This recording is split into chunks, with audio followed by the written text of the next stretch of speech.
Hey guys, it's Tim and Kathy with Taste Life with Us, and we're coming to you from Kuala Lumpur. We are celebrating our Nomad-versary. Hey! It's been a whole year since we left home with nothing but our carry-ons, and we've been traveling the world, having a fabulous time. So to celebrate, we're doing a video a day. For a week. Just to go over topics that before we got started, we thought would be concerns, that we thought would be things that we would need to do. We were watching YouTube just like you, wondering, is this too risky? Should we do it? I mean, what'll happen? So we thought, well, let's let you know 1 year in, what happened.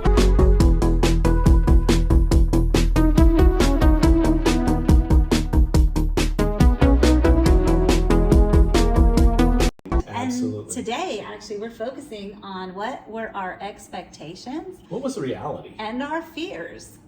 What was the reality? Exactly. What really happened? Because, you know, we had the same fears and expectations you do. And I mean, maybe slightly different, but this is our reality.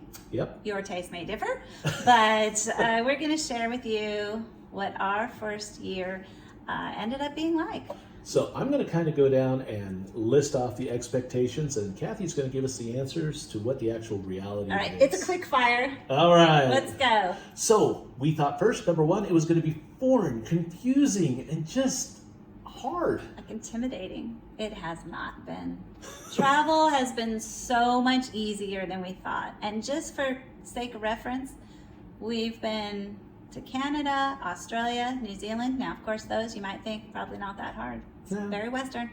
And then we've been in Southeast Asia. We've been in Bali and little islands of Lombok off of Bali. We've been in Cambodia twice, including kind of a little out of the way island. We've been in Bangkok and islands of Thailand. Right now we're in Kuala Lumpur, Malaysia. We've been in Singapore. So we went some hard places that we especially thought would be very foreign and intimidating. And they've been easy. We've managed fine. Number two, it'll all be sightseeing, baby. We're going to tourist our life away. Oh yeah, because you're in vacation mindset. But you know what? This is life. We're living. And we did go see some sights, but not a ton. Number one, it's expensive and tiring. It is. It's exhausting. And honestly, our favorite times have been like wandering around the neighborhoods where we're staying, coming upon little hidden gems that we would have never known about, and those have been the best things. Yeah. So, yeah, we don't really do a ton of sightseeing. Number three, dealing with technology. We're old people. We are not the young generation.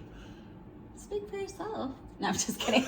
No, I'm pretty technological, but I was worried about the whole differences that you have from life back in the US. We're now using SIM cards and eSIMs and streaming with VPNs and doing our banking, trying to make them believe we're in the US and dealing with the IRS. We have had to deal with the IRS, which is never good. Okay, so there's a lot of different things going on technologically, and I'd say it's a mixed bag. All of those things have been fine. We definitely prepared ahead of time, especially for the phone situation, and it went fine. We have tried, you know, it's a little bit of trial and error. The VPN thing with streaming services has been a little bit of trial and error, and you know, I like TV, so I need to have some streaming, and we've been able to make it work, not on every single streaming site that I would prefer, but it's been fine. And yeah, and in fact, we don't even care if they have a TV when we book an accommodation. We do everything really with the laptop. Yep. All right, number four, safety. Now, we're going to do a video on this. Yeah, one whole day of this week of this series is on safety, so you will see that. So you'll get the reality. Be sure you subscribe. There. Money. Dealing with foreign currencies, making the exchange changes in our head. Finding ATMs. It's all been fine. Very easy. And sticking to the budget. We've actually got a whole day this week on that, on whether we could stick to our budget. You can watch it. And I will say, when you're dealing with foreign currencies, we actually use an app on our phone that converts it really quick. So a currency converter app on your phone, and so it makes it really easy to kind of balance that out. Yes. And you know, you just try to get in mind, like, $20 equals how many Cambodian real or whatever, Yeah. you know, or $1 equals how many. And so you kind of get a few amounts in your head so that you can just kind of estimate. Yeah. And it's pretty easy. Si vous parlez le français? No, but luckily all your signs are in English. That was going to be the next one. Language. Language was a great expectation of being this huge barrier for us. And also an expectation that you thought you were going to learn some of all these languages. That didn't happen. I never had that expectation of myself because I can barely speak English. I'm just going to say I am shocked how the world really has English as a second language. It really does. Everywhere you go, Yep. people speak English, maybe not fluently, but enough. And signs are in English. I don't think there's anywhere we've been in Asia even that the signs weren't also in English. If they weren't, in a few like sites, you know, that we wanted to go see, like a temple or something, Google Translate. Google Translate, you just hold up your camera and it tells you what it says, sort of, except for, you know, like when it says popcorn's on rainbows or something. You're like, that probably is not correct, but most of it was. All right, the next one. Boredom. What a stupid concern. You know what? We're going to get bored. We're just going to sit Oh around in my hotel rooms. What are we gosh. going to do? There's no boredom. If you are bored, it's by choice. And honestly, I would choose to be bored a little more than I am, just saying. How can you be bored when I'm in the room? There's so much to do. There's no end of things to do. Even on rainy days, we play games, we work on YouTube, we read, we watch things. Yeah. It's all there. We're never bored. We just relax. All right. Expectation of marriage. How are we going to do when it's just us? So there were a few adjustments, But we did. and we are still married. That's a good sign. Actually, we have a whole day on this. Subscribe and watch that video. Gotcha. All right. Now the next one is something I'm sure everybody thinks about, and that's getting homesick. So it's funny. I mean, definitely there's times when we're homesick for our family. Not too bad. It's more that we feel guilty for not being there, or we just really want to hold our grandkids or give our kids a hug, or, you know, be there if they need us. Yeah. Yeah, that has more been a desire than a homesick thing. Mexican. But food.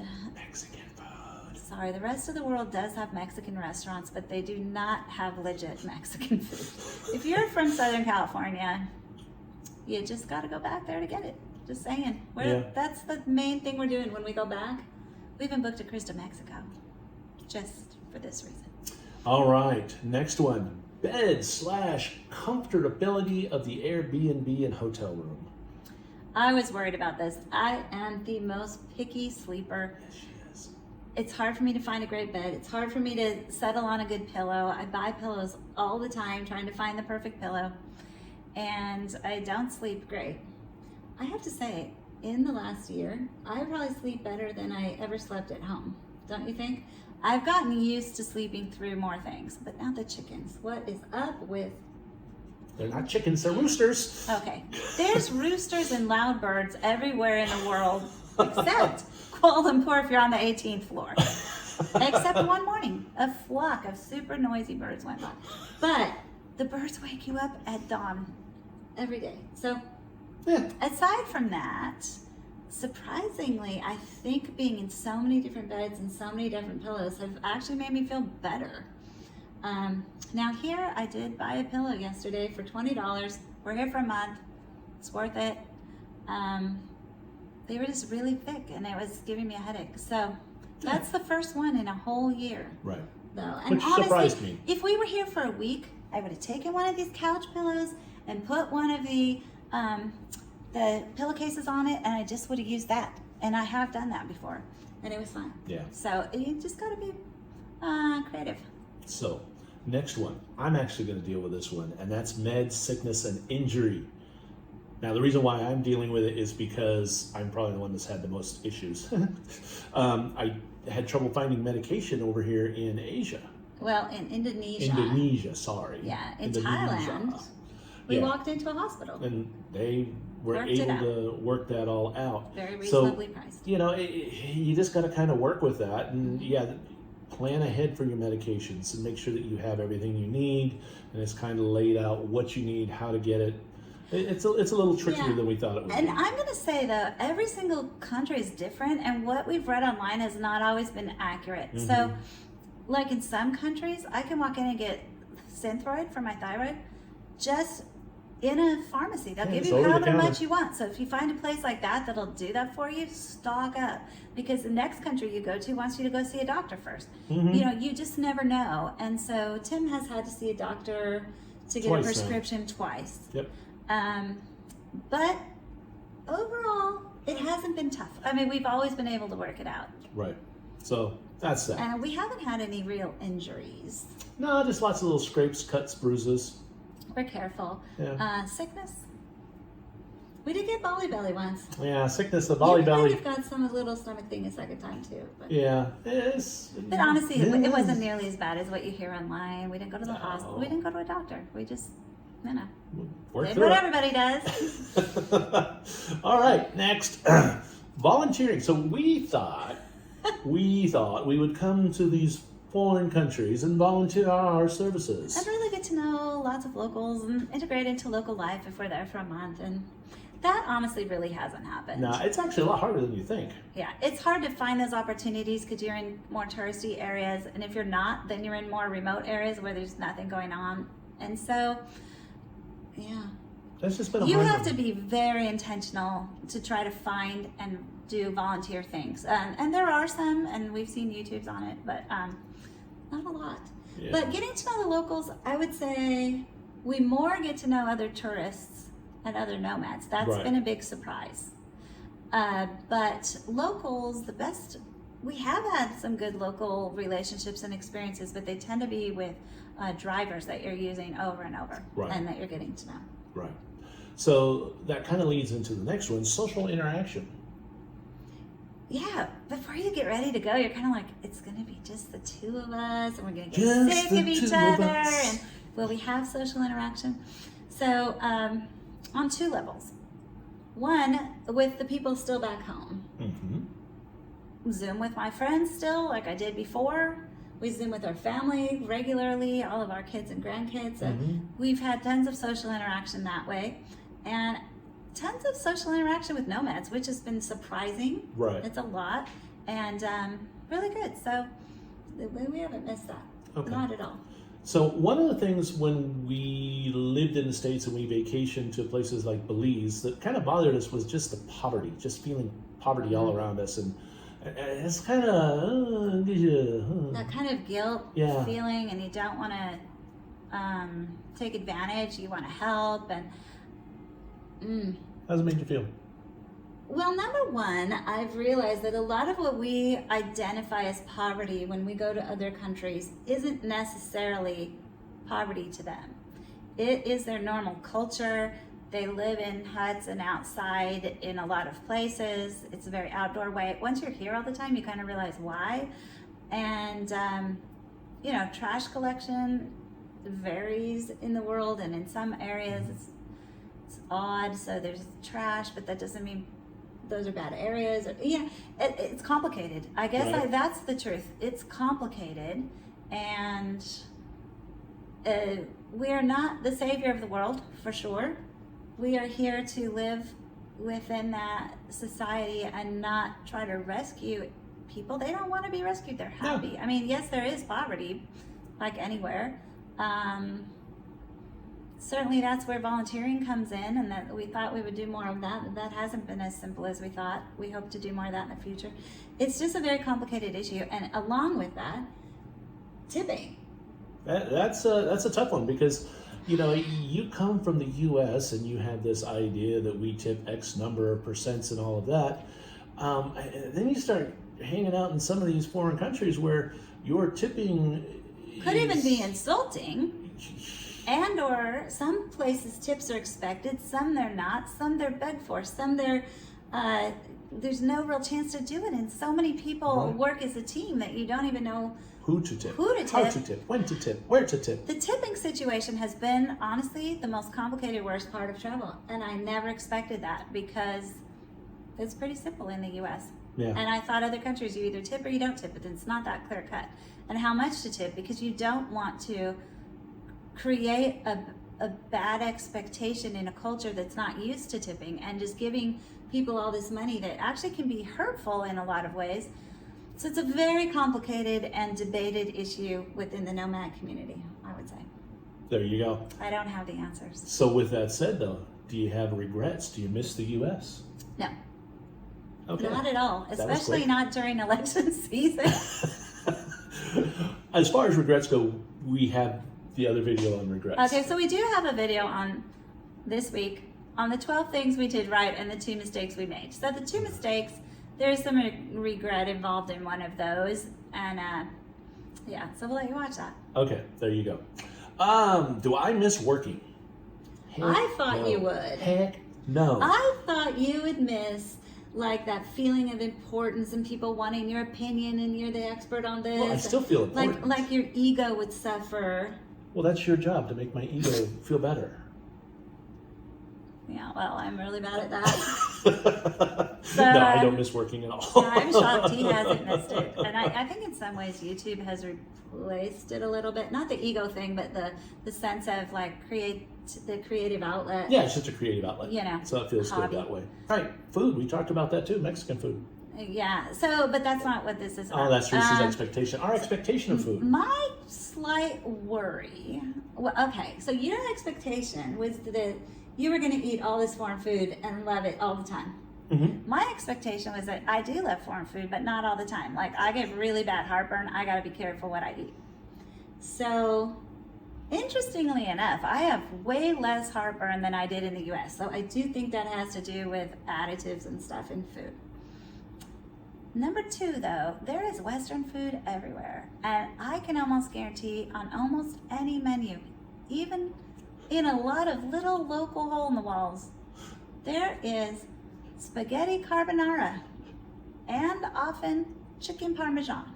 We walked by a Five Guys hamburger joint in a Malaysian mall yesterday. Okay, I just gotta say, in some places, there is every kind of U.S. food.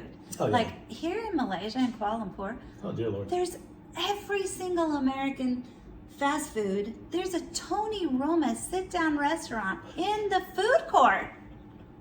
It's crazy. There's so much Western food, even on remote islands. There's Yeah. tons of Western food. If that's all you like, you'll be fine. If you So- don't like spicy food, you will be fine. So let's take food one step farther, though. Part of the expectation is to eat healthier, Okay. drink less, be better conditioned Okay, shape-wise. I'm going to bring up one thing related to the last one, but also this. Is Okay. that number one, when you're gone all the time, even if you didn't really like fast food in the U.S., sometimes it feels like home. And you're like, I just want to eat like a Subway sandwich. So you're in the airport and you go to Subway because you're about to eat before you leave, you're starving. It's not really like the Subway in the U.S. It's Subway sandwich shop. I mean, we had a meatball sandwich, which was the only sandwich that seemed There were others. sort of like the U.S. sandwiches. It's not like they have the meat and they cut it and the cheese and they cut it and they build it with the stuff. It doesn't look like that. It's a menu and tons of the stuff is Asian. Okay, so we got a meatball sandwich, which didn't even quite taste right, but it was the closest thing we had. Taco Bell. They don't even have corn tortillas at the Taco Bell. KFC in New Zealand did not have the little bite sandwiches. I was craving. I'm just saying, just because they look American, they might not be what you're expecting. They might not have your favorite thing. They might, but they might not. So as far as eating healthy and losing weight and drinking less, and you know what, you're going to be yourself. Yeah, we really fully believed 100% that we would go home in great shape at the end of this I phase am of in our great travels shape. before we took off again. I haven't changed my shape, but I am a great We shape. are probably about the same weight we were when we left. We might have lost maybe 10, 20 pounds at the most. And believe me, we could lose a lot more than that. And we go in spurts of being good shape and bad shape. Like when you're on an island and you're just kind of chilling, you get really out of shape and you like check your steps. It's like average 300 a day. What the hell? But then you're in like a city. And so you're super out of shape from the island and you get to Kuala Lumpur and you're like 10,000 steps today, 13,000 steps yesterday. Yeah, and Yeah. all of a sudden you're exhausted because you're out of shape. So, and here we have a gym. That's true. Aside from cruise ships, this is the first gym access we've had, and I will have you know, we did go. And we're going back. Well, we've only been here 3 days. Okay. We've walked 2 of them, and we went to the gym one. So Yeah, okay. today, we've sat. Today we're filming. We're filming We're the all-important filming. video. The video. Okay. And that brings us to our last one. No, it's not. It's not? Bugs and snakes. Oh, dear Lord, I miss bugs and snakes. Okay, when we told people where we were going, to a person, what about all the bugs and the snakes? Especially Australia. They don't want to kill you. Australia and Asia. Yeah. People are like, there's big bugs, there's snakes, you're gonna die. No, hardly any. We actually look for them. Yeah, we've really enjoyed seeing all the bugs and the Yeah. interesting bugs, and it hasn't been an issue. No, in fact, I think we've only seen one snake fall out of a tree. And that's because the guide we were with pointed him out. He's like, hey, look, snake. I thought I saw a snake that day. Oh, dear Lord, that was hilarious. We're on this hike in this little canyon area called the Drip in Australia.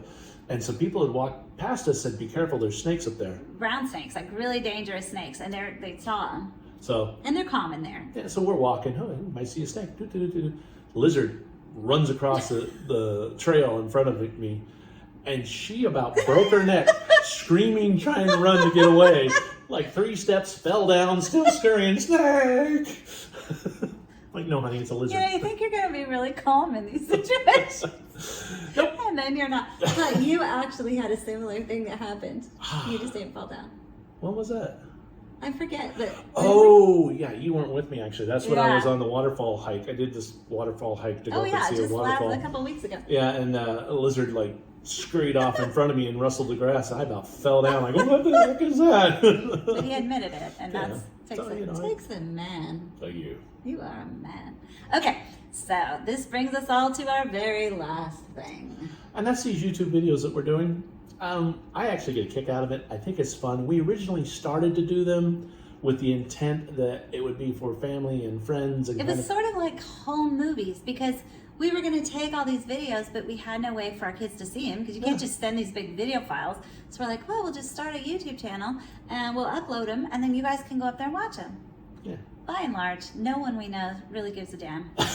But we appreciate all you people who don't really know us and that we're getting to know some of you. And we really appreciate enjoy the family that. and friends that also do watch. And so somehow along the way, we started doing things on Nomad Life instead. Right. And not by intention. I don't even know how that happened. It just happened. I don't know. We don't know if we even, I don't know. If you guys even want us doing this or not. If we should even be doing this or not. Put it in the So comments. the reality Let us of know. it is, yeah, we're not doing what we intended to do, but we kind of enjoy doing what we are doing. So that is the list of our expectations and our realities of life. Yeah, and we would love to hear in the comments if you're a recently launched nomad or an experienced nomad, what are your differing expectations, fears, and versus the reality that you've experienced? Because I think this is really cool, and other people that are watching this can read it and see so that they're kind of prepared, you know? I mean, hopefully, if you intend to lose a ton of weight on your nomad journey, we really hope it happens for you. We still have hope for next year. So And as, year 3 and year 4. as you know, we are Taste Life with us, and we enjoy tasting. That's why we're not losing weight. Okay, enough of that. Hey, thank you for paying attention to us, for watching and Yeah. just listening to us and our little diatribes on life. Yeah. We Be sure you subscribe so you don't miss the rest of this week. yes, We're posting every single day for a week for our Nomad-versary. yes, And check out our website, tastelifewithus.com. We've got a blog with all the feelings of what it's like to be a nomad. We've Her got feelings. tons of helpful things for you as you get going. And we're on Facebook and Instagram, and usually more up to date on there than we are on YouTube. yeah. So, Oh well, that's my job. That's why we're behind. no, it's not a job. We don't get paid. Ah, that's right. It's a hobby. That's my volunteer work. But we now have Buy Me a Coffee. Oh, yes. We should put that on these videos. We just got to Buy Me a Coffee. So if you like our videos, you want to buy us a coffee, we'll put a link. Thanks for watching, guys. We hope this helps. Yes, thanks again for tasting life with us. Now it's your opportunity. Get out there and taste life for yourself.